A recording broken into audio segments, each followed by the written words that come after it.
தற்போது கிடைத்திருக்கக்கூடிய அண்மை செய்தி, மேற்கு வங்க மாநிலம் டார்ஜிலிங்கில் கஞ்சன்ஜங்கா எக்ஸ்பிரஸ் ஏற்படுத்தியிருக்கக்கூடிய அந்த விபத்தில் ரயில் பெட்டிகள் தடம் புரண்ட நிலையில் 20க்கும் மேற்பட்ட பயணிகள் படுகாயங்களுடன் மீட்கப்பட்டிருக்கிறார்கள் என்ற ஒரு தகவல் தற்போது கிடைத்திருக்கிறது.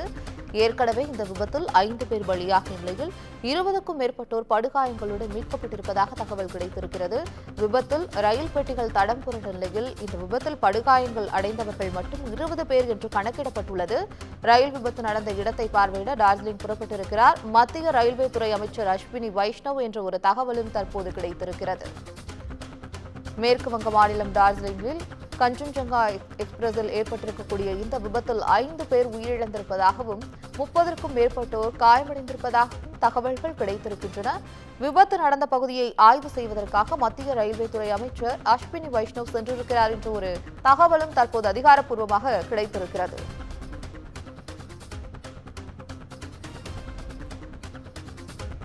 இதுகுறித்து தற்போதைய தகவல்களை தருவதற்காக செய்தியாளர் காவியா இணைகிறார். காவியா, தற்போதைய தகவல்கள் என்ன? வணக்கம். மேற்கு வங்க மாநிலம் டார்ஜிலிங் அருகே நடந்த ரயில் விபத்து தொடர்பாக நேரில் ஆய்வு செய்வதற்காக மத்திய ரயில்வே துறை அமைச்சர் அஸ்வினி வைஷ்ணவ் தற்போது டார்ஜிலிங் விரைந்திருப்பதாக தற்போது தகவல் என்பது வெளியாகி இருக்கிறது. மேற்கு வங்க மாநிலம் டார்ஜிலிங் மாவட்டத்தில் சரக்கு ரயில் மீது எக்ஸ்பிரஸ் ரயில் மோதிய விபத்தில் 5 பயணிகள் உயிரிழந்ததோடு 30 பேர் காயமடைந்ததாக தெரிவிக்கப்பட்டது. அதாவது அசாமில் உள்ள சில்சாரில் இருந்து கொல்கத்தாவில் உள்ள சீல்டாவுக்கு கஞ்சன்ஜங்கா எக்ஸ்பிரஸ் ரயில் என்பது சென்று கொண்டிருந்தது.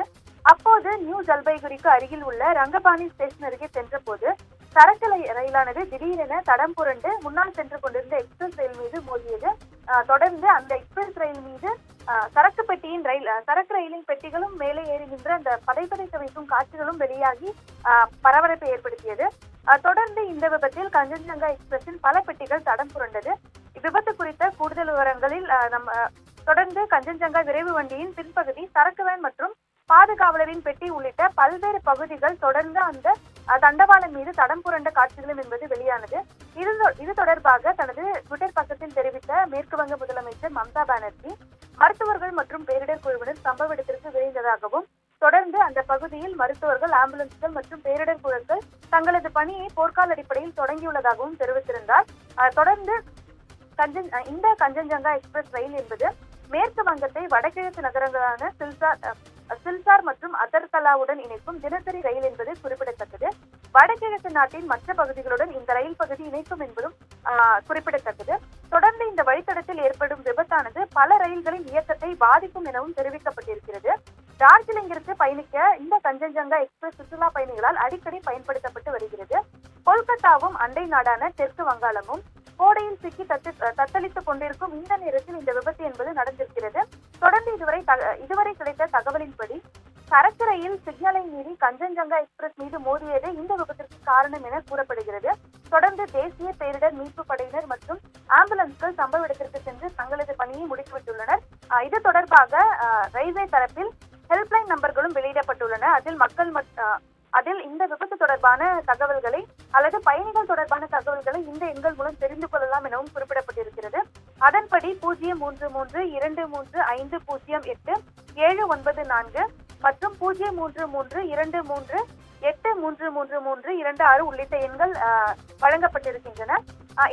இந்த நேரத்தில் தான் முன்னதாக சம்பவம் தொடர்பாக தனது ட்விட்டர் பக்கத்தில் பேசியிருந்த மத்திய ரயில்வே துறை அமைச்சர் அஸ்வினி வைஷ்ணவ், என்ஆர்எஸ் மண்டலத்தில் இந்த துரதிருஷ்டவசமான சம்பவம் நடந்ததாகவும், மீட்பு பணிகள் என்பது போர்க்கால அடிப்படையில் தொடங்கப்பட்டுள்ளதாகவும் குறிப்பிட்டிருந்தார்.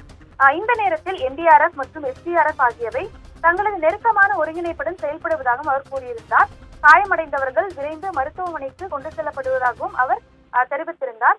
தொடர்ந்து டெல்லியில் உள்ள தலைமை அலுவலகத்தில் இருந்து டார்ஜிலிங்கில் நடந்து வரும் நிகழ்வுகளை அவர் நேரடியாக கண்காணித்து வந்ததாகவும் கூறப்பட்டு வந்தது.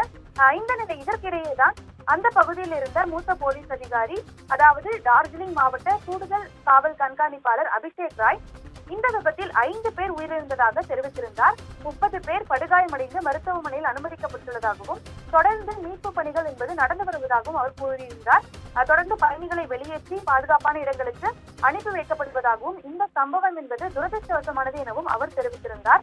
வடகிழக்கு எல்லை ரயில்வே அளித்த தகவலின்படி இந்த வழித்தடத்தில் உள்ள மற்ற ரயில்களை திருப்பி விடுவது அல்லது ரத்து செய்வது குறித்து எந்த அறிவிப்பும் இதுவரை வெளியிடப்படவில்லை என குறிப்பிடப்பட்டிருக்கிறது.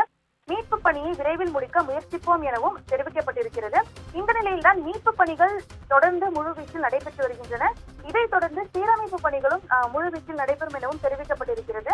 இந்த நிலையில்தான் இந்த பரபரப்பான சூழலில் தொடர்ந்து டார்ஜிலிங்கில் நடைபெறும் சூழலை நேரில் சென்று கண்காணிப்பதற்காக டெல்லியில் இருந்து மேற்கு வங்க மாநிலம் டார்ஜிலிங் மாவட்டத்திற்கு மத்திய ரயில்வே துறை அமைச்சர் அஸ்வினி வைஷ்ணவ் தற்போது புறப்பட்டு சென்றிருக்கிறார். டார்ஜிலிங்கில் ஏற்பட்டிருக்கக்கூடிய ரயில் விபத்திற்கான மீட்பு பணிகள் முடுக்கிவிடப்பட்டிருக்கின்றன என்பதையும் அது குறித்தான தகவல்களை விரிவாக தந்தமைக்கு நன்றி காவியா.